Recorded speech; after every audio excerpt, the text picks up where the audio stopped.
commence notre formation en introduction au logiciel Design Builder. Je suis ravi déjà de vous accueillir aujourd'hui pour cette formation. Je m'appelle Lahlou Omar, je suis formateur et consultant spécialisé en énergie renouvelable et efficacité énergétique au Fastri Formation.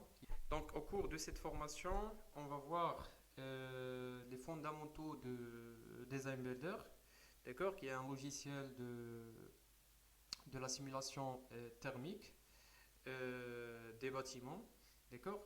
Donc, on va voir surtout pour la formation d'aujourd'hui, la partie 3D. D'accord. Donc, comment on peut préparer un dessin 3D sur logiciel Design Builder afin de faire l'étude par la suite et d'ajouter la partie construction, d'analyser la performance énergétique du bâtiment. D'accord. Et de préparer par la suite le rapport. Donc, on va se focaliser sur ce côté-là, la partie 3D. Donc voilà, donc on va explorer les fonctionnalités principales de Design Builder, d'accord. Et on va apprendre comment créer les modèles 3D de bâtiments.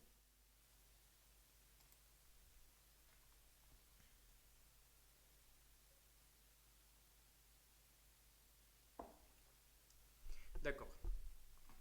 Donc, afin de créer un projet sur logiciel Design Builder, première des choses, on va cliquer en haut sur ouvrir un nouveau fichier. Ça c'est clair. On peut donner un titre au projet, c'est optionnel. Type d'analyse, donc cela il dépend de la localisation du lieu. Donc la localisation, on peut la choisir ici. Lorsqu'on clique sur ça, il nous donne à côté les différents lieux. D'accord. Bon, on peut sélectionner, par exemple le cas de Maroc, il y a pas mal des localisations. Si vous n'avez pas trouvé la localisation de votre site, vous pouvez prendre celle qui est près de lieu où vous avez le projet. Ça marche, donc vous allez choisir le lieu. Par exemple, je choisis Casa, je vais cliquer en haut sur sélectionner cette donnée. Ça marche pour qu'on puisse la sélectionner. Et en bas, il y a la possibilité, si on veut juste, soit on veut juste faire de l'analyse selon l'énergie plus, ou bien on veut suivre un modèle d'étude comme celle de HRIA. Donc, je vais cliquer après sur OK. D'accord. Donc maintenant, on a créé un site. Juste un site. Donc, ce que vous devez savoir, c'est que l'hierarchie de logiciels, il commence par site. D'accord. Il commence par site. Le choix d'un site où on peut définir la localisation du lieu, on peut définir la zone climatique et tout. Par la suite, on ajoute un bâtiment. D'accord. On ajoute un bâtiment en 3D. Ça, ce qu'on va le voir durant cette séance. Après, quand on ajoute le bâtiment, on va ajouter le bloc. D'accord. Le bloc, par exemple, j'ai un bâtiment R plus 2. D'accord. Il y a rez-de-chaussée, il y a 2 étages. Chaque étage, ça va être un bloc. D'accord. Après le bloc, il y a des zones. D'accord. Par exemple, au niveau de l'étage 1, j'ai par exemple un salon, cuisine, donc ça c'est des zones. Ou bien des bureaux, ou bien n'importe quelle paroi interne, on va l'ajouter, on va définir des zones. Ok. Donc après les zones, il y a la surface. D'accord. La surface, c'est que lorsqu'on ajoute la zone, par exemple une chambre, à 4 parois. D'accord. Paroi 1, 2, 3. Donc ça, c'est des surfaces. Donc surface 1, surface 2, surface 3 qui vont y avoir des orientations différentes. D'accord. Plafond et tout. Et après la surface, il y a finalement des ouvertures qu'on va les ajouter. D'accord. Bon, on va voir le détail concernant surface. On peut ajouter par exemple des sous-surfaces, comme ça pour qu'on puisse définir par exemple si on a des planchers chauffants, d'accord. Et les ouvertures, on peut les ajouter au niveau de ces différentes surfaces, d'accord. Les ouvertures, on parle des portes, d'accord, et des fenêtres. Ça marche. Donc ça c'est en général c'est les étapes qu'on va suivre pour définir notre, notre bâtiment. C'est bon? Donc,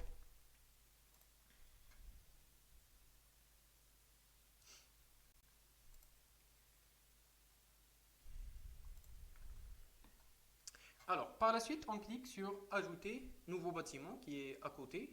D'accord? En haut, il y a Ajouter un nouveau bâtiment. On clique sur ça.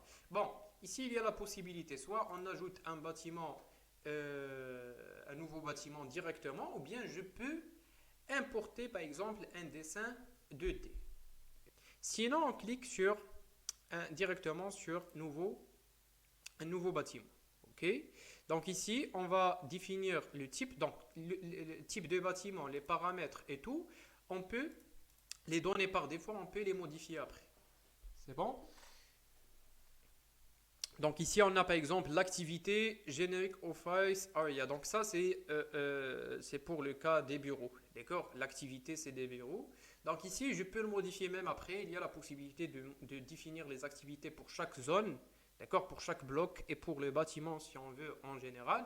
On peut le définir. La construction, la même chose. Donc la construction, ici, là, il y a la prédéfinition, mais on peut définir par la suite les parois exactes pour chaque partie de bâtiment. D'accord? Donc ça, on peut dire c'est une prédéfinition de tous les parois. Au standard, on va prendre telle paroi, on peut les modifier ici. D'accord? Il y a le cas, vous allez trouver par exemple le cas des parcs immobiliers.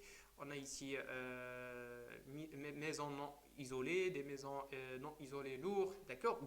Juste des cas standards, mais après on va modifier en détail les murs. Donc si vous voyez ici, lorsqu'on clique, vous allez trouver en bas. Vous allez trouver en bas les différents types de parois, toit terrasse, plafond semi-exposé et tout. Il y a deux détails. Donc pour toiture terrasse, il y a telle composition et ainsi de suite. Vitrage et tout, on peut les modifier après. Ça marche? On clique sur OK pour qu'on puisse commencer à réaliser le 3D de projet.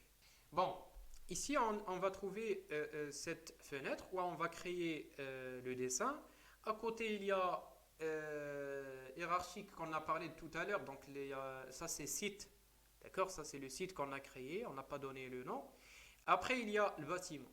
D'accord? Après, lorsqu'on commence de tracer, on crée des blocs. D'accord? Vous voyez en haut, il y a ajouter un nouveau bloc.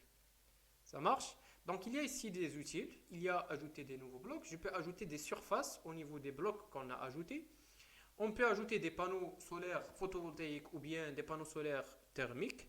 On peut ajouter des assemblages. Les assemblages, tous les éléments qui peuvent créer, qui peut affecter sur l'étude thermique. Par exemple, je peux ajouter des occupants. Je peux ajouter des radiateurs à l'intérieur. D'accord? Pour faire l'étude, si on veut, l'étude CFD par la suite. D'accord? L'étude dynamique, détail. Après, il y a ici des autres outils. Donc ça, c'est pour pivoter l'écran, comme ça pour faciliter la vision de la création de bâtiments. À côté, il y a déplacer fenêtre de cette manière. Donc comme ça, pour qu'on puisse commencer à créer des différents blocs. Donc on commence, on clique sur un nouveau bloc. Donc avant de commencer à ajouter le bloc, il y a ici des options de dessin. Ça marche? Donc les options de dessin, on va trouver les types des blocs. Donc il y a sur le logiciel Design Builder, il y a 3 types. Donc le type 1, c'est le bloc de bâtiment. Bloc de bâtiment, je vais commencer à créer directement le bâtiment. Je vais commencer de définir le type de forme de bâtiment. Donc lorsqu'on parle d'extrusion, c'est des murs verticales. Et je vais commencer par définir ici la hauteur et je commence de tracer un bâtiment. Par contre, il y a des autres types de blocs, le bloc de contour. Le bloc de contour, c'est pour faciliter la création d'un bâtiment. On va voir par la suite quand est-ce qu'on peut utiliser ça. Donc, il va nous guider du côté géométrique, juste du côté géométrique du bâtiment. D'accord? Et je peux par la suite faire la modification de bloc de contour au bloc de bâtiment. OK?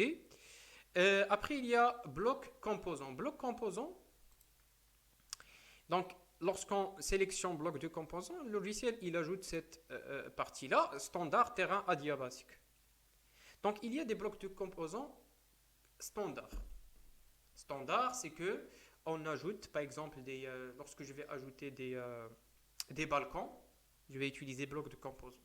Je peux ajouter, par exemple, des bâtiments à côté, d'accord, à côté de notre bâtiment, pour qu'il va affecter sur notre bâtiment du côté de l'ombrage. Il va créer de l'ombrage sur le bâtiment. Je peux ajouter des arbres avec le bloc de composants, d'accord, avec le bloc de composants standard qui va affecter juste la partie ombrage. Il va créer juste de l'ombrage. Il ne va pas y affecter sur le côté thermique du bâtiment. Après, il y a terrain. Donc ici, on a autre type terrain. Terrain, par exemple, je vais ajouter un bâtiment où il y a un garage, d'accord? Ou bien, par exemple, j'ajoute un bâtiment et le mur, par exemple, qui est orienté à l'est, il est en contact avec un terrain, d'accord? Qui est en contact avec un terrain. Je peux tracer le terrain avec ça et je vais mettre bloc composant type terrain.